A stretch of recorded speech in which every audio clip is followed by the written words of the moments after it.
नमस्कार, स्वागत है आपका हमारे चैनल में। मैं रानी गुप्ता आपके साथ। बड़ी खबर सामने आ रही है। आपको बता दें कि देश में महाराष्ट्र समेत टोटल 13 राज्यों के राज्यपाल और उपराज्यपाल बदले गए हैं। आपको बता दें कि महाराष्ट्र के पूर्व गवर्नर भगत सिंह कोश्यारी ने जहां अपना इस्तीफा दिया था, तो अब राष्ट्रपति द्रौपदी मुर्मू ने उनका इस्तीफा मंजूर कर लिया है। इसी के साथ ही अगर महाराष्ट्र की बात करें तो रमेश बैस को नया राज्यपाल बनाया गया है। इसी के साथ ही में गौर करने वाली बात यह है कि सुप्रीम कोर्ट के पूर्व जस्टिस अब्दुल नजीर को आंध्र प्रदेश का राज्यपाल बनाया गया है, जो कि कई अहम फैसलों में उनके बेंच पर हुए हैं, जिसमें से नोटबंदी, ट्रिपल तलाक और इसी के साथ ही राम मंदिर का फैसला इसमें अहम माना जाता है। आपको बता दें कि इन तमाम राज्यों के राज्यपाल और उपराज्यपाल बदले गए हैं। अब इस चीज को लेकर के असम के जो नए राज्यपाल बनाए गए हैं उनका स्टेटमेंट भी सामने आ गया है और उनका कहना है कि सरकार ने जो उन्हें जिम्मा सौंपा है उसकी वो बखूबी से निभाएंगे, उसे संभालेंगे। बता दें कि राष्ट्रपति द्रौपदी मुर्मू ने महाराष्ट्र के गवर्नर भगत सिंह कोश्यारी का इस्तीफा मंजूर कर लिया है।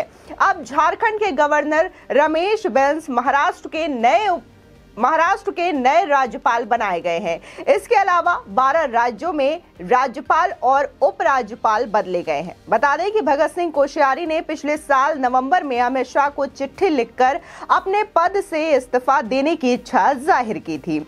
बता दें कि राष्ट्रपति द्रौपदी मुर्मू को 2 राज्यपालों का इस्तीफा मंजूर किया है, और जिसमें भगत सिंह कोश्यारी के अलावा लद्दाख के उपराज्यपाल राधा कृष्ण माथुर का नाम भी शामिल है। आपको बता दें कि इन राज्यों में भी राज्यपाल और उपराज्यपाल बदले गए हैं। उनकी लिस्ट भी आपको पूरी बताते हैं।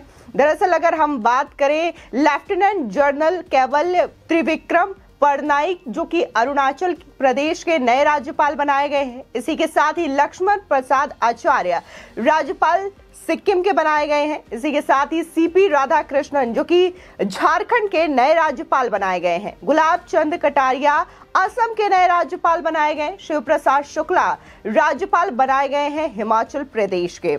और इसी के साथ ही retired justice S Abdul Nazeer को आंध्र प्रदेश का राज्यपाल बनाया गया है। इसी के साथ ही अगर हम बात करें नागालैंड के नए राज्यपाल की, तो वो है LA गणेशन। इसी के साथ ही बिहार के जो राज्यपाल हैं फागू चौहान, वो मेघालय के नए राज्यपाल बना दिए गए हैं। इसी के साथ ही हिमाचल प्रदेश के राज्यपाल राजेंद्र विश्वनाथ अलेंकर बिहार के नए राज्यपाल बनाए गए हैं।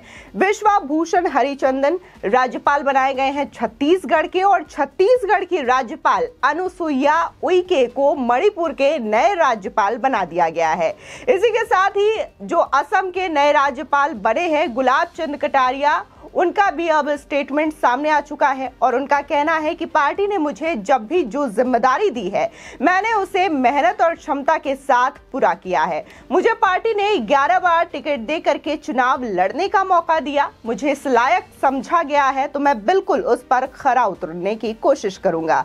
आपको बता दें, दरअसल जो चीजें देखने को मिली है, सियासत देखने को मिली, वो महाराष्ट्र में मिली थी। और महाराष्ट्र के जो राज्यपाल हैं भगत सिंह कोश्यारी, उन्होंने अपना इस्तीफा दरअसल राष्ट्रपति को सौंपा था, अमित शाह को सौंपा था। और ये जो पूरी सियासत है वो छत्रपति शिवाजी महाराज पर दिए गए एक बयान को लेकर के विवाद खड़ा हो गया था। और इसी विवाद की वजह से ही भगत सिंह कोश्यारी ने गृह मंत्री अमित शाह को 6 दिसंबर को एक लेटर लिखा था और ये कहा था कि आप मुझे मार्गदर्शन करें। उन्होंने ये भी पूछा था कि मुझे इस पद पर रहना है या नहीं रहना है। जिसके बाद आपको बता दें, दरअसल कोश्यारी ने 19 नवंबर को औरंगाबाद यूनिवर्सिटी के कार्यक्रम में शिवाजी को पुराने दिनों का आइकन कहा था और कहा था कि अब के जमाने में जो हमारे आइकन्स हैं वो नए हैं। इसी के साथ ही कोश्यारी के इस कार्यक्रम में केंद्रीय मंत्री और भाजपा नेता नितिन गडकरी और एनसीपी प्रमुख शरद पवार भी मौजूद थे। वहीं अब यहाँ पर जो लिस्ट है 13 राज्यपाल और उपराज्यपाल की, उसमें से जो मेन नाम आता है वो आंध्र प्रदेश के उपराज्यपाल अब्दुल नजीर का आता है। बता दें कि सुप्रीम कोर्ट के पूर्व जस्टिस एस अब्दुल नजीर को आंध्र प्रदेश का गवर्नर बनाया गया है। जस्टिस नजीर 4 जनवरी को सुप्रीम कोर्ट से रिटायर हुए थे। बता दें कि 40 दिन बाद ही उन्हें गवर्नर बना दिया है। जस्टिस नजीर राम मंदिर पर फैसला देने वाली बेंच में शामिल थे। उन्होंने मंदिर निर्माण के पक्ष में फैसला दिया था और रिटायरमेंट के वक्त जस्टिस नजीर ने यह कहा था कि अगर 9 नवंबर 2019 को आए फैसले में उन्होंने अपनी राय अलग रखी होती तो अपने समुदाय के हीरो बन गए होते। लेकिन जस्टिस नजीर ने समुदाय नहीं, देश के बारे में सोचा था। बता दें कि देश के लिए सब न्यौछावर है, ऐसा उनका कहना था। इसके अलावा जस्टिस अब्दुल नजीर ट्रिपल तलाक और इसी के साथ ही नोटबंदी जैसे मामलों पर भी अहम फैसला देने वाली बेंच में शामिल रहे हैं।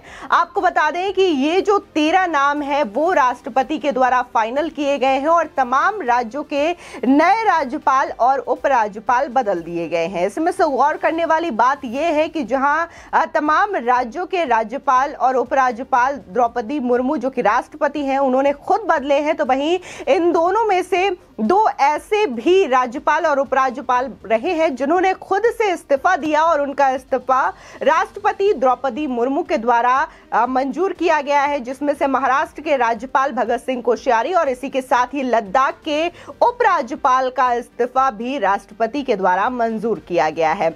आपको बता दें जिस तरीके से आंध्र प्रदेश के नए जो गवर्नर बनाए गए हैं अब्दुल नजीर, इस चीज को लेकर के अब सियासत भी सामने आ सकती है, क्योंकि वो कई सारे अहम फैसलों में भी शामिल रहे हैं। चाहे नोटबंदी की बात कर लें, ट्रिपल तलाक की बात कर रहे, राम मंदिर के फैसलों की बात कर लें, तो ये ऐसे तमाम फैसले हैं जिन्होंने देश की सियासत और देश के इतिहास को बदलने का काम किया है।